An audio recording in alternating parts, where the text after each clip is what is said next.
Senator from Maryland. Mr. President, on October 23rd, The Senate's in a quorum call. Mr. President, I ask unanimous consent that the quorum call be lifted. Without objection. Mr. President, on October 23rd, a genocidal militia called the Rapid Support Forces, also known as the RSF, entered the city of El Fasher in the Darfur region of Sudan. Countless reports describe how they murdered men and boys and raped women and girls. Credible reports indicated that RSF fighters entered a maternity hospital and slaughtered 460 people, doctors, nurses, patients, and their loved ones. They turned the city into a killing field, going house to house, rounding up people to torture and murder because of their ethnicity. RSF forces entered a shelter for displaced people near Al Fasher University and raped at least 25 women at gunpoint. Over 100,000 survivors have fled the city, making it out, trying to take the roads, but the RSF has targeted those who try to escape. The massacre has been so brutal and so bloody, we can see it from space. The Yale Humanitarian Research Lab has flagged satellite photos that appear to show incidents of mass killings with dozens of unarmed people lying dead and sand stained with blood. In late October, the same Yale lab was told that more than 10,000 people were killed in 3 days. Human rights groups also report that hundreds of unaccompanied children, some carrying babies, have fled El Fasher to other Sudanese towns seeking to escape the violence. Mr. President, sadly, we've seen this story before because the RSF have a horrible history and lineage. They are part of what is known as the Janjaweed militias, who committed genocide in Darfur 20 years ago. And they want to continue the Janjaweed's genocidal mission of eliminating other ethnic groups. I do want to salute the journalists and human rights analysts who are working to expose these terrible truths.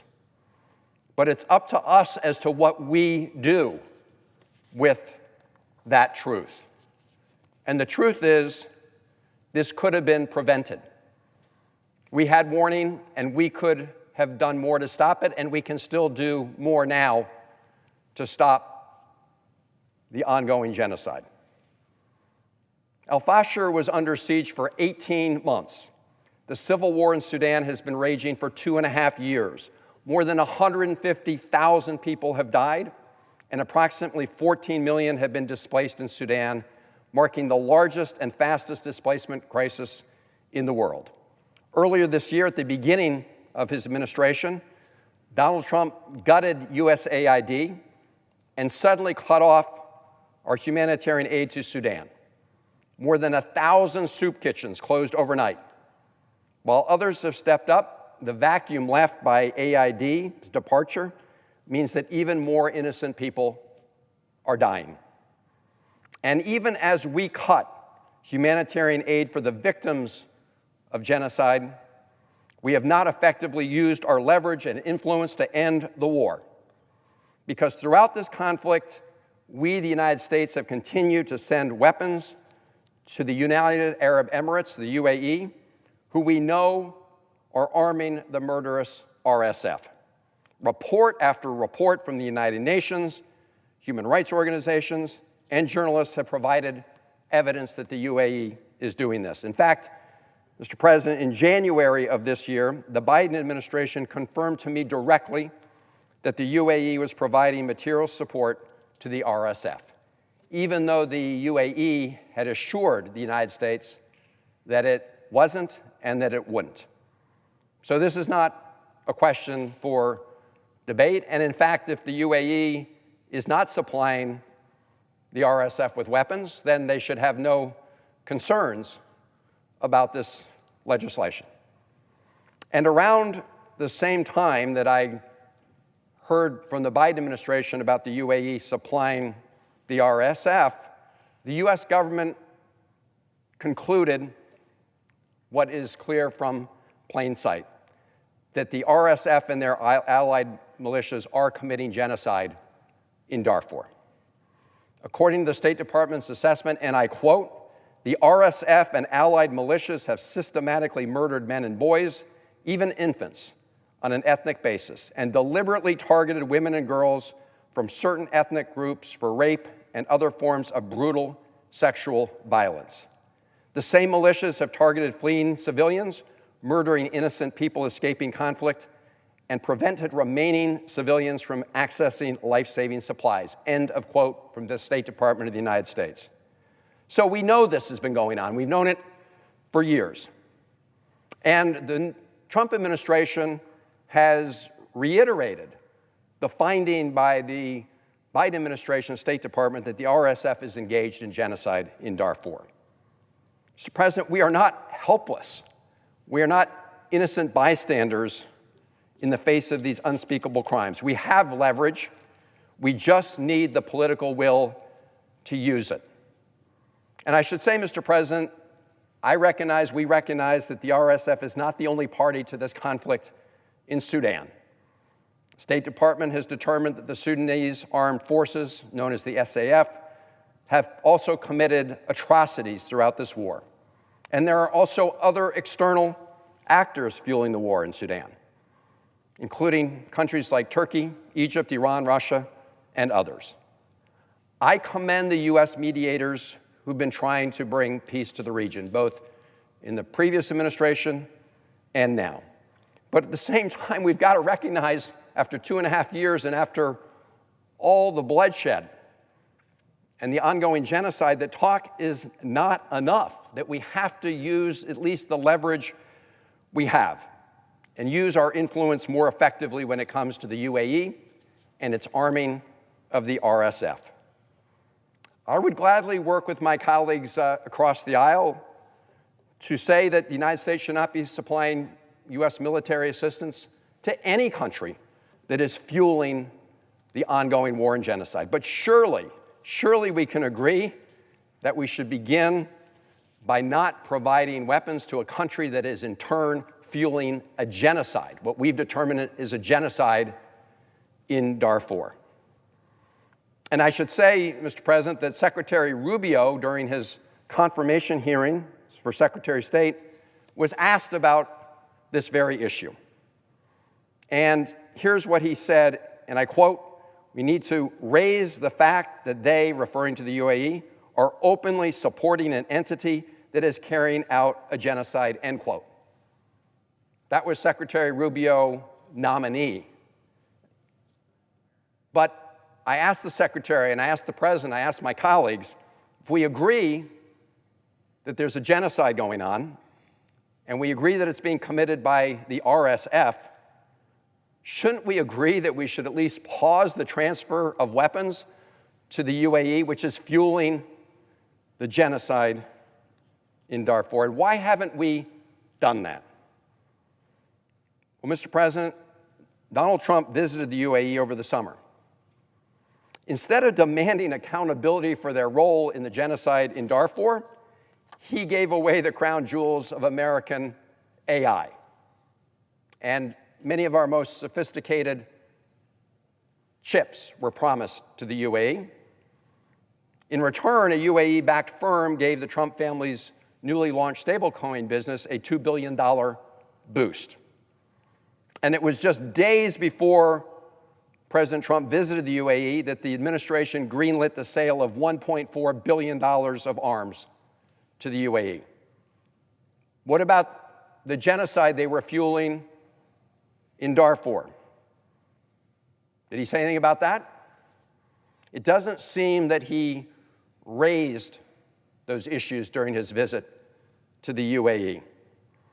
In fact, President Trump said just yesterday in a speech that Sudan was, quote, "not on my charts," unquote, until the Saudi crown prince brought it to his attention.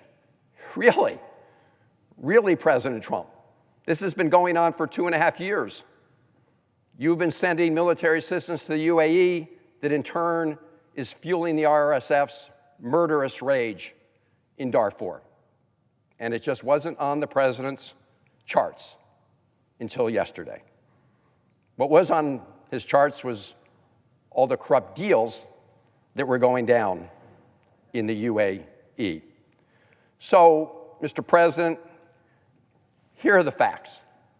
The UAE is aiding and abetting a genocide in Darfur. Meanwhile, the Trump administration has been providing highly sophisticated U.S. technology to the UAE, removed many of the safeguards that have been in place to prevent that technology from falling into China's hands, and shipping them advanced technology and deadly weapons, while a UAE state-owned company invested $2 billion in the Trump family's crypto scheme. Now, earlier this year, in the summer, Senator Murphy and I, along with colleagues, filed a joint resolution of disapproval to try to stop those weapon sales to the UAE, sending a message or trying to send a message that United States foreign policy could not be manipulated by corrupt bargains. Unfortunately, that effort failed. Mr. President, if we want to stop the ongoing horrors in Sudan, we need to begin by applying our leverage and stop the UAE from funneling weapons to the RSF. That's why I've been working for years during this conflict with Congresswoman Sarah Jacobs. We introduced a bill. It's called the Stand Up for Sudan Act. It would prohibit the United States from selling weapons to the UAE until the president certifies that the UAE is not arming the RSF. So if the UAE is really not doing this, they shouldn't have to worry about it because President Trump won't make that certification. And Mr. President, I acknowledge that the UAE is an important partner to the United States. But that doesn't mean that even with partners, we shouldn't use our leverage to stop them from fueling a genocide. I remember many days when Senator Rubio took to the floor of this Senate, and he talked about having an American foreign policy based on values and principles, on human rights, on self-determination. That has all gone out the window in this administration. It seems like a quaint thing. But, Mr. President, it doesn't have to be a quaint thing in this body, in this Senate, where senators can stand up for our values and can make sure we exercise our leverage to prevent the ongoing genocide in Darfur. I'm going to close with a story about an orphan boy in Sudan. He told the Norwegian Refugee Council in the New York Times that, quote, his parents and siblings were killed in a strike as they tried to flee al-Fasher. On a broken foot, he wandered alone to the northern gates of the city until others who were fleeing put him on a truck to another city. Then he told reporters, quote, now I'm here alone. At night, I find places where people gather and sleep on the ground near them. I hope someone helps me. Mr. President, that boy needs our help. Thousands of innocent people need our help. And for goodness sakes, we could take one small step to exercise just some of our influence to end the ongoing genocide in Darfur. And that is by adopting the resolution that Congresswoman Jacobs and I have put forward. So, Mr. President, I ask unanimous consent that the Committee on Foreign Relations be discharged from further consideration of S-935 and the Senate proceed to its immediate consideration. Further, that the bill be considered read a third time and passed, and the motion to reconsider be considered made and laid upon the table. Is there objection? Reserving the right to object, Mr. President. Senator from Iowa. Mr. President, I object.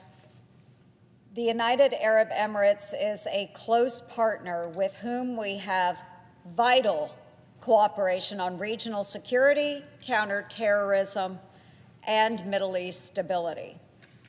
5,000 American warfighters serve at Al Dhafra Air Base, and UAE has one of the largest U.S. Navy ports in the Middle East. The UAE has used American-supplied military equipment to protect U.S. personnel from Iran and its proxies. The world has seen the damage Iran-backed chaos can have. And while this administration showed Iran what peace through strength truly means with Operation Midnight Hammer, we cannot forget that Iran's goal is still chaos. They still chant death to America.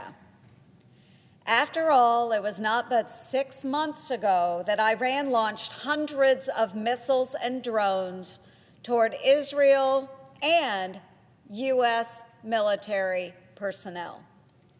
And while their nuclear abilities have been cut off, Iran has again demonstrated reckless behavior to evade sanctions by illegally seizing a Marshall Islands flagged oil tanker. Applying a blanket ban on the export of U.S. defense articles to the UAE leaves our partners in the region unequipped to deter any act of aggression and sends a message of weakness to our adversaries, like Iran and its terrorist proxies. Meanwhile, it poses an unnecessary risk to U.S. personnel, our personnel in the Middle East. Our allies in the region must have the weapon systems not only to defend themselves and our warfighters in the area, but also to deter Iran's reckless destabilization efforts. My heart does break for what is going on in Sudan. And thankfully, this is the era of the peace president. As the president said the other day, we will work with Saudi Arabia, United Arab Emirates, Egypt, and other Middle Eastern partners to get these atrocities to end while at the same time stabilizing Sudan. Working with our partners is key to a safer world, which is why my colleagues must reject this legislation and pursue a smarter, more strategic, and unified approach to ending the crisis in Sudan. And for these reasons, Mr. President, I object to this legislation. The objection is heard. Senator from Maryland. Mr. President, I was listening carefully to my colleague, and it, of course, raises the question if the UAE is telling us the truth when they say that they're not sending any of their weapons to the RSF to help fuel the genocide in Sudan. Why do my colleagues protest so loudly against this measure? It must mean that they don't believe the UAE when it's doing it, because the pausing in the transfer and sale of U.S. weapons to the UAE in this legislation is predicated on a finding from the president that the UAE is, in fact, arming the RSF. So if their denials are true, then my colleagues should have nothing to worry about in terms of the impact of this legislation. And in fact, if they're lying to the United States, that should cause concern. Now, I agree that the UAE is an important partner, and they have been an important partner in a variety of interests in the Middle East region, including countering Iran's malign influence there. But colleagues, does that really mean that we should look the other way while they are supplying an entity that our own government has concluded is committing a genocide in Darfur. Surely the UAE needs the United States for all sorts of things. They clearly want our AI technology, our semiconductor technology. In fact, as I described, they went to great lengths to essentially provide $2 billion for the president's family crypto schemes in order to get that American technology. So this is not a situation where it's either or. We can continue a partnership with the UAE, which again says that they're not supplying the murderous RSF with weapons, or we can choose just to look the other way. And I will just close again with this. I remember Secretary Rubio, and I hear so many of my colleagues take to the Senate floor, calling out human rights abuses around the world. It's always convenient to call out human rights abuses by our adversaries. We all talk about the awful things China does when it comes to the Uyghurs. We talk about what Russia is doing in Ukraine and other places. But for some reason, we cannot find it in ourselves to say to a partner that we value our relationship with the UAE, but we're not going to stand by and supply you with weapons while you continue to provide weapons that are fueling a genocide in Darfur. What happened to any semblance of a values-based American foreign policy? We can pursue our interests and we can pursue our values. We don't always do it perfectly, but for goodness sakes, Senator Rubio talked about the importance of human rights. Secretary Rubio apparently has thrown that out the window along with the President of the United States.